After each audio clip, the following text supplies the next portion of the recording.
All right, meanwhile, back in the States, soaring crime rates have firmly grabbed the attention of lawmakers and citizens alike. This is the latest week. This senseless New York City subway shooting has put a spotlight and glaring action needed for change, especially in New York. For more on this, let's welcome in former New York City mayoral candidate and founder of the Guardian Angels himself, Curtis Sliwa. He was in studio with us. Sir, thank you for joining us. Oh, my pleasure. In fact, after this, I'll be heading into the subways, into the belly of the beast. Well, actually, I wanted to ask you about that. So Eric Adams came out recently, I'm sure you saw, where he was like, I ride the subway with his 12-person security. I mean, like, what do you make of that? Like, should Aaron ride the subway? Yeah, good question. You need a bulletproof body condom to survive the subway so late. That's why you don't see tourists coming into the city. They're afraid. It has nothing to do with COVID.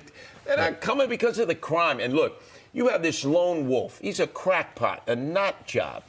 And yet he's walking around the city like he's a tourist. He's stopping to have a corned beef sandwich. He's at Called Mickey the cops D's. at one point. Like, right. He's calling up, hey, I'm here at Mickey D's. I'm having a Happy Meal. And they're like, really? Really? No. Our cops, their morale is at an all-time low. They're not proactive. And criminals are going to take advantage of the fact that we are very extraordinarily weak in the city of New York. Yeah. And you really are an angel, Curtis, to New York City and the country, really.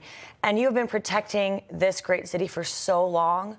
Do you fault this administration, and what could they be doing differently to protect the citizens of New York and other large cities across the country? Well, they got to hire more cops. They don't have enough cops. Remember, they defunded the police budget by $1 billion. They never put anything back. So imagine. That's crazy. You're trying to fight a growing crime problem with less money, less resource, and a lot of cops are being recruited away. So I see recruiters here always from Florida, from Arkansas, from Washington, with bonuses. D.C. Yes. Recruiting police because no bail, no bail. Hey, how's that working out? Defund the police, defund the prisons, no bail. It's a recipe for anarchy and disaster. Well, you mentioned about the police officers not having the initiative to go forward, and like you and I are huge respecters of law enforcement. All of us are. Yes. So I'm in that camp. Yeah, exactly. So the issue here is that it's not that I don't think it's a lack of initiative. It's that they're like, why would I put my career on the line to bust this guy jumping the subway turnstile?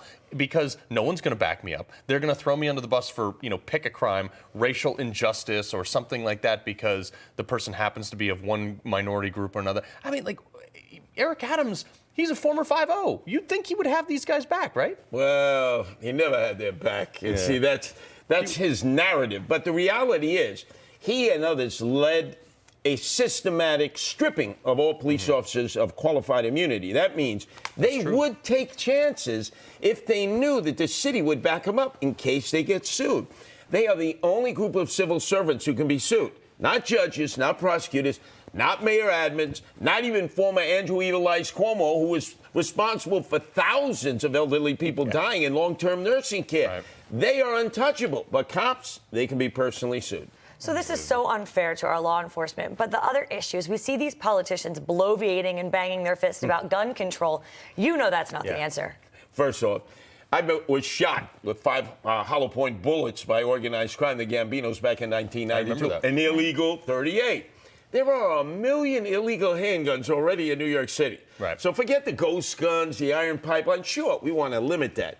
But you've got to convince the thugs that there's a risk in carrying your gun out in the streets or putting it, let's say, in your glove compartment in your car. Look at all these drive-by shootings.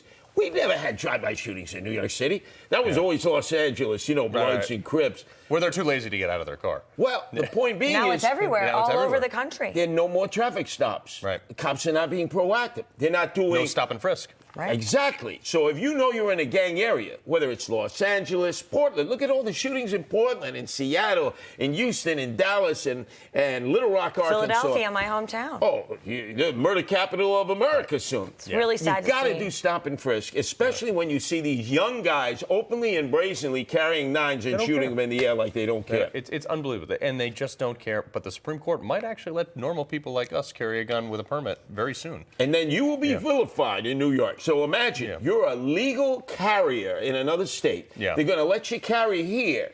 And yet, Eric Adams and all the elected officials will vilify you. Say, well, we can't afford to have vigilantism, people taking the law into their own hands. Hell, you got to if the cops are not permitted to do their job. Right. We got criminals carrying guns. I'm a former Navy SEAL. I can't get a permit. Curtis, we appreciate you joining us in studio Oh, today. my pleasure. Anytime. Right. You're coming back, so. Oh, I'll be back. So nice, we'll do it twice. All right, folks, so we're going to keep this conversation going, but plenty more to discuss this morning. So let's get our